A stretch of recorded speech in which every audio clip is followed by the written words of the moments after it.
Ayan yung entrance guys. Pag pumasok kayo dito, ayan o, bakasyonan. Ayan yung nakalagay.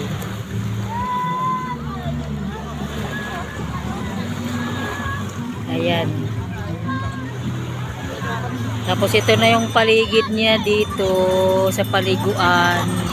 Yung kasi sa gitna may ano yan dyan, mga paninda. Ayan, yung gustong bumili, lumapit lang doon. Ayan. Pero hindi ko pa na ano yan. Mamaya puntahan ko yung gitna na yan. Tapos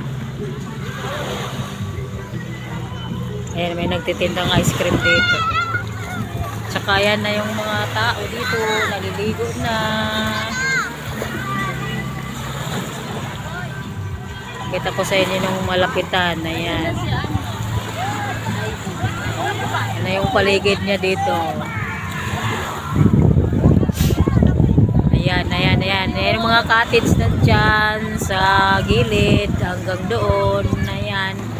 Gustong magano ng cottage, dyan lang yan. Dito na yun, hanggang dito na palibot na yung dagat guys. Ayan, yung mga naliligo na, tuwang-tuwa yung mga bata. Oh. Diba? Ang mga anak ko, hindi mo pasama sa mga video ng maramihan o kaya picture. Ganun yun sila. Kaya ilag sa mga picture, video. Ayan na guys, yung paligid ng ano natin, yung lawak ko. Ang tawag dito guys ay Iba Zambales. Yun na, yung lugar na to Iba Zambales. Naisip ko pa kung